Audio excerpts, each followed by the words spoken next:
রাজনীতিতে ফের আলোচনায় হোসেন মোহাম্মদ এরশাদের দল জাতীয় পার্টি। গণ অধিকার পরিষদের সঙ্গে টানা কয়েকদিন ধরে জাপার কয়েক দফা সংঘাতের ঘটনা ঘটেছে। এর মধ্য দিয়ে জোরালো হয়েছে জাতীয় পার্টি নিষিদ্ধ করা ও দলের প্রধান জিএম কাদের সহ গুরুত্বপূর্ণ নেতাদের গ্রেফতার করে বিচারের মুখোমুখি আনা।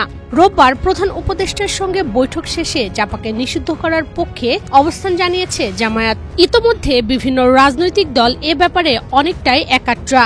প্রশ্ন হলো, তাহলে কি নিষিদ্ধ করা হচ্ছে জাতীয় পার্টি, নাকি রাজনৈতিক চাপে জিএম কাদেরকে গ্রেফতার সহ জাপাকে বিচারের মুখোমুখি করা হতে পারে? রাজনীতির মাঠে এই আলোচনা অনেকটাই জোরালো।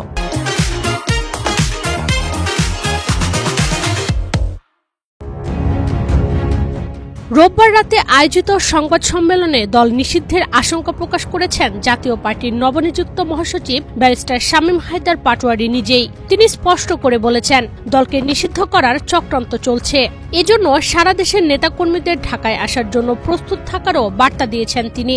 সেই সঙ্গে যে কোনো ধরনের আঘাত আসলে তা মোকাবেলা করতে জাতীয় পার্টি প্রস্তুত বলে জানিয়েছেন শামীম হায়দার। অনেক মহল বলছে জাতীয় পার্টিকে ব্যান করার জন্য।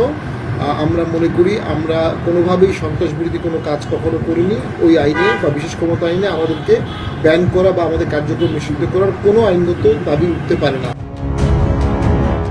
প্রশ্ন হলো, কেন জাপান নিষিদ্ধের দাবি উঠল?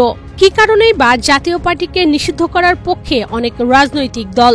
গত বছরের অগাস্টে ছাত্র জনতার আন্দোলনের মুখে টানা 4 মেয়াদে ক্ষমতায় আসা হাসিনা সরকারের পতন ঘটে।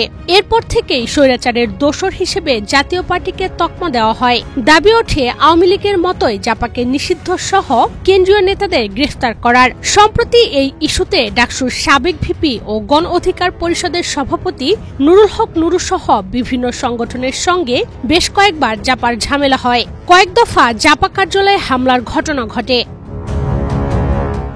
গত শুক্রবার আবারও জাপান নিষিদ্ধ ও জিএম কাদেরকে গ্রেফতারের দাবিতে বিক্ষোভ করে গণ অধিকার পরিষদ। এক পর্যায়ে জাপা কার্যালয়ে হামলা, ভাঙচুর ও অগ্নিসংযোগের ঘটনা ঘটে। পরিস্থিতি নিয়ন্ত্রণে সেনাবাহিনী ও পুলিশ লাঠিচার্জ করে। এতে আহত হন নুরুল হক নুরু। তিনি বর্তমানে ঢাকা মেডিকেলে চিকিৎসাধীন। এ ঘটনার পর থেকে জাপান নিষিদ্ধের বিষয়টি আরও জোরালো হয়েছে। ইতোমধ্যে বিভিন্ন জেলায় জাপা কার্যালয়ে হামলা ও ভাঙচুর হয়েছে। শুধু তাই নয়, জিএম কাদেরের বাসার সামনে বিক্ষোভ করেছে ছাত্র জনতা। এখন পুলিশ নিরাপত্তা বেষ্টনীর মধ্যে জাপা কার্যালয় ও জিএম কাদেরের বাসা। জাপা চেয়ারম্যান ও সাবেক বিরোধী দলের নেতা জিএম কাদেরকে গত 3 দিন ধরে প্রকাশ্যে আসতে দেখা যাচ্ছে না। তিনি কোথায়, এ নিয়েও রয়েছে নানা জল্পনা কল্পনা। দলের নেতাকর্মীরাও জাপা নিষিদ্ধের নানা আশঙ্কা করছেন। জাতীয় পার্টি বিরোধী রাজনৈতিক চাপ সামাল দিতে শেষ পর্যন্ত দলটি আওয়ামী লীগের মতো নিষিদ্ধ ও বিচারের মুখোমুখি হয় কিনা তাই এখন দেখার বিষয়। ইশরাত চৈতি, বাংলাদেশ প্রতিদিন।